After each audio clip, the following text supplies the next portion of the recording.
నమస్తే, నేను సిరి. రంగయ్య మృతి పట్ల సాక్షి పేపర్ అయితే అతి చేస్తుంది. దీంతోనైతే వైసీపీ నేతల్ని సాక్షి పేపర్ ఇరికించినట్లయింది. సో దీని మీద మరింత సమాచారాన్ని మనకు అందజేయడానికి మనతో పాటు ఉన్నారు ప్రముఖ సీనియర్ జర్నలిస్ట్ దుర్గా కుమార్ గారు. నమస్కారం సార్. నమస్కారం మసిరి, మన వీక్షకులకు కూడా. సార్, ఇప్పుడు చూస్తున్నట్టయితే వివేకానంద రెడ్డి గారి హత్య కేసులో ప్రధాన సాక్షిగా ఉన్న రంగయ్య గారు, అంటే ఆ ఇంటి వాచ్మెన్ రంగయ్య గారు అయితే చనిపోవడం జరిగింది. అయితే ఈ మృతి పట్ల తన భార్య అయితే పోలీసులకు ఫిర్యాదు చేసింది. అనుమానాస్పద మృతి అని చెప్పి, అనుమానాలు ఉన్నాయని చెప్పేసి కంప్లైంట్ ఇవ్వడం జరిగింది. దీని మీద ఫిర్యాదు అంటే కంప్లైంట్ తీసుకున్నారు, ఎఫ్ఐఆర్ కూడా ఫైల్ చేశారు. అయితే ఇప్పుడు ఏంటంటే దీని మీద సాక్షి పేపర్ చాలా అతిగా మాట్లాడడం, కావాలనే ఎవరో చంపేశారు ఇది అని చెప్పేసి మాట్లాడడం జరిగింది. సో దీంతో మళ్ళీ కూడా ఏంటంటే అప్పుడు వివేకానంద రెడ్డి గారు చనిపోయినప్పుడు ఏదైతే హత్యని లేకపోతే నార్మల్ డెత్ లాగా చిత్రీకరించారో, ఇప్పుడు ఇది మళ్ళీ అదే సందేహాలు వాళ్ళ మీద పుట్టుకొస్తున్నాయి. సో ఇది మరి వాస్తవమే అంటారా?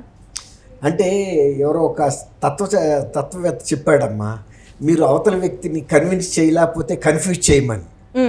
అట్లాగే సాక్షి పేపర్ కూడా ఇదే సిద్ధాంతాన్ని నమ్మినట్టుంది.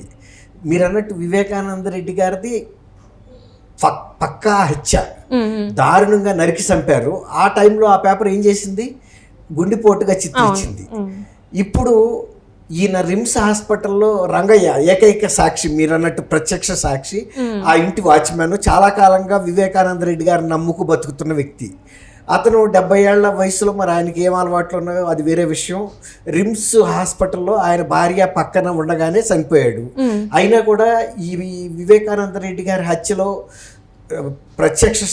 అనేక మంది సాక్షులు అనుమానాస్పదంగా చనిపోయారు.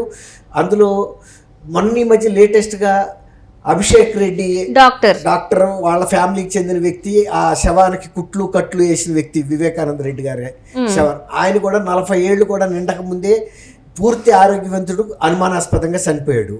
ఇప్పుడు రంగయ్య చనిపోవటం కూడా వాళ్ళ భార్యకి సహజంగా అనుమానం కలిగిస్తుంది. ఎందుకంటే చనిపోయింది రిమ్స్లోనైనా, ఎవరన్నా ఈ ట్రీట్మెంట్లో ఏమన్నా విషపూరితమైన ఇంజక్షన్లు కానీ ఇచ్చి చంపించారా కుట్రపూరితంగా అనేది ఆమెకు అనుమానం రావటంలో పెద్ద ఆశ్చర్యం లేదు.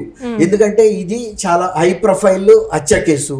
అందులో ఇతను ఆల్రెడీ సిబిఐకి స్టేట్మెంట్ ఇచ్చాడు. కానీ రేపు విచారణలో కూడా ఇతను చెప్పే అంశాలు కీలకం కాబోతున్నాయి. ఇట్లాంటి సాక్షులందరినీ అతను వాళ్ళ భారతిరెడ్డి తండ్రిని కూడా, గంగిరెడ్డిని కూడా లేపేశారు. తర్వాత శ్రీనివాసరెడ్డి అనే ఒక అతను చనిపోయాడు. అలాగే ఇంకో చిదంబరం రెడ్డి ఇంకొక సాక్షి చనిపోయాడు. కాబట్టి సుశీల రంగయ్య భార్య పోలీసులకి ఆల్రెడీ ఇది ఫిర్యాదు చేసింది. ఎస్పీ గారు కూడా దీన్ని అనుమానాస్పద మృతిగానే మేము కూడా పరిగణిస్తున్నాము, ఎందుకంటే ఇది చాలా పెద్ద కేసు కాబట్టి. అందులో ప్రత్యక్ష సాక్షి అతను హాస్పిటల్లో చనిపోయినా కూడా దీని వెనకాల కారణాల గురించి పోస్ట్ మార్టం కూడా పంపించారు. ఎందుకంటే ఏదైనా విషపూరితమైనటువంటి శాంపుల్స్ బ్లడ్లో దొరుకుతాయని అనుమానాలు. కానీ ఇప్పుడు సాక్షి కొత్త కథనం వండి వార్చింది, పోలీసులు కొట్టి చంపారని. పోలీసులు కొట్టి చంపటం అనేది ఇది ఓవర్ యాక్షన్గా కనపడుతుంది. ఇది అంటే దీని వెనకాల ఎవరో ఉండి ఎవరైతే నిజంగా ఉన్నారో వాళ్ళని తప్పించి దీన్ని పోలీసుల మీద ఈ నెపాన్ని నెట్టడానికి ప్రయత్నిస్తున్నట్టుగా అనుమానాలు వచ్చేసినాయి. ఇప్పుడు అసలు రంగయ్య గారిని పోలీసులు కొట్టాల్సిన అవసరం అది కదా, పోలీసులు కొట్టాల్సిన అవసరం లేదు. అందుకన్నా ఇది చంపిన వాళ్ళు ఒకరైతే ఆ నెపాన్ని పోలీసుల మీదకి నెట్టడం కోసమే ఈ వార్త ప్రచురించారా అని అనుమానాలు వస్తున్నాయి. ఇంకా ఏ పత్రిక ఏ ఛానల్లో కూడా ఇలాంటి వార్తని వండి వార్చలేదు. వీళ్ళు ఓవర్ యాక్షన్ చేశారంటే వీళ్ళకి తెలుసు ఏదో వెనకాల ఉందని. ఎవరో ముఖ్యమైన వ్యక్తులు వైఎస్ కుటుంబీకుల్లోనే ఎవరో చేశారా అని. అందుకని ఈ నెపాన్ని పోలీసుల మీదకి నెట్టుతున్నారా అని అనుమానం వస్తుంది. పోలీసుల మీదకి నెట్టాలంటే పోలీసులు రిమ్స్ హాస్పిటల్లో వైద్యం బెడ్ మీద ఉన్న వ్యక్తిని పోలీసులు చిత్రహింసలు పెట్టలేరు. ఇప్పుడు రఘురామరాజు గారిని అంటే ఇక్కడ అరెస్ట్ చేసి తీసుకెళ్లి కస్టోడియల్ టార్చర్ పెట్టారు. హాస్పిటల్లో ఉన్న పేషెంట్ని పోలీసులు ఎలా తీసుకెళ్తారు, ఎలా కొడతారు? అయినా పోలీసులకి మీరు అన్నట్టు ఆయన ఏమన్నా పెద్ద ఆస్తివంతుడా, లేకపోతే ఆయన వెనకాల ఎస్టేట్స్ ఉన్నాయా, ఏదైనా చేసి దుబ్బేయటానికి వాళ్ళు? అతను ప్రత్యక్ష సాక్షి, అతను ఉంటే పోలీసులకి సిబిఐకి మంచిదే. కానీ ఇప్పుడు ఎప్పుడైతే ఈ రకమైన వార్త వచ్చిందో సాక్షిలో, వైఎస్ఆర్సీపీ హస్తం ఉందేమో, అందువల్లే వాళ్ళ వైపుకి ఈ కేసు మళ్ళకుండా దాని దృష్టిని ప్రజల్ని పోలీసుల వైపుకి మళ్ళించారనేది అనిపిస్తుంది. ఆల్రెడీ నిన్న ఆయన ఎస్పీ అశోక్ కుమార్ గారు మాట్లాడాడు.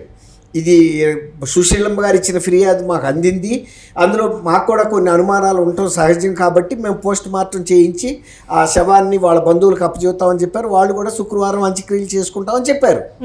సరే, ఏదన్నా పోస్ట్ మార్టం నివేదిక వచ్చిన తర్వాత అతను మరణం మీద ఉన్నటువంటి అనుమానాలు తొలగిపోతాయి.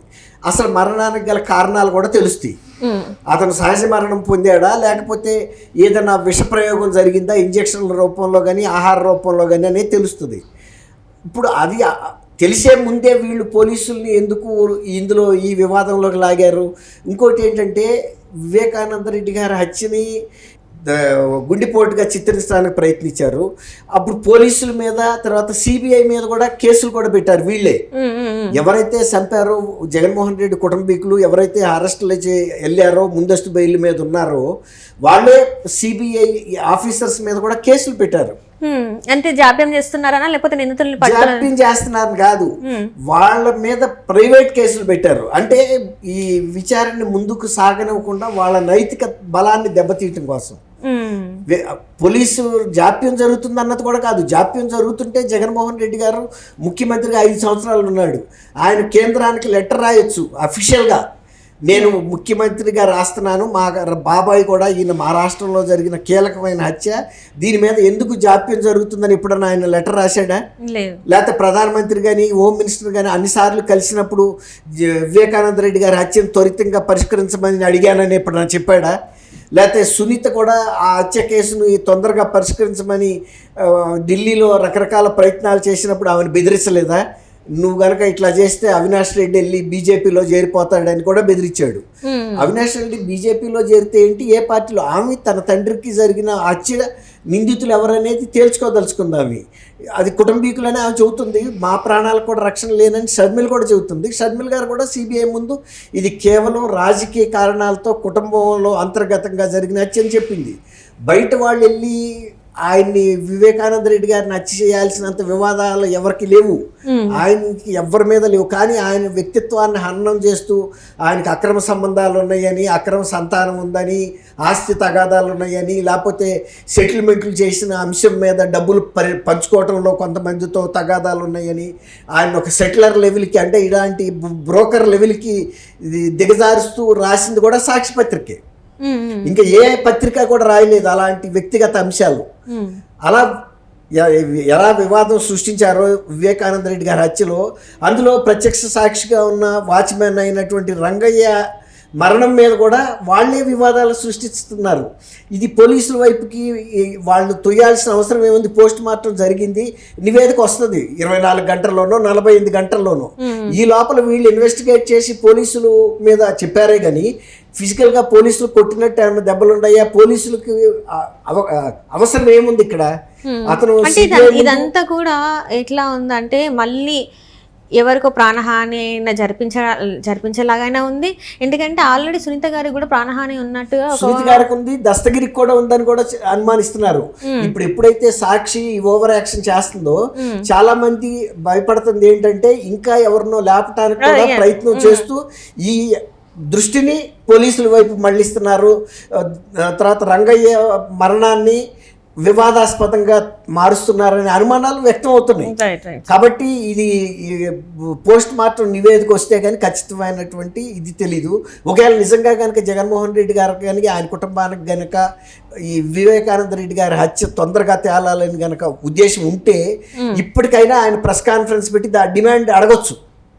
అడిగే హక్కు ఆయనకు ఉంది. సొంత బాబాయ్ మాజీ ముఖ్యమంత్రి, ఎప్పుడు కూడా ముఖ్యమంత్రిగా ఉన్నప్పుడు కానీ ఇప్పుడు పులివెందుల ఎమ్మెల్యే అయినప్పటికీ కూడా ఈ రోజు కూడా ఆ 5 సంవత్సరాలు ఇప్పుడు ఈ 8-9 నెలలు ఎప్పుడు కూడా వివేకానంద రెడ్డి గారి గురించి ప్రస్తావించిన దాఖలాలు అయితే లేవు. ఎందుకు లేవంటారు అసలు? మరి ఎందుకు ప్రస్తావించలేదు? వివేకానంద రెడ్డి గారి హత్య వెనకాల జగన్మోహన్ రెడ్డి గారి పాత్ర, భారతి గారి పాత్ర ఉందని కుటుంబంలో అంతర్గతంగాను చెబుతున్నారు.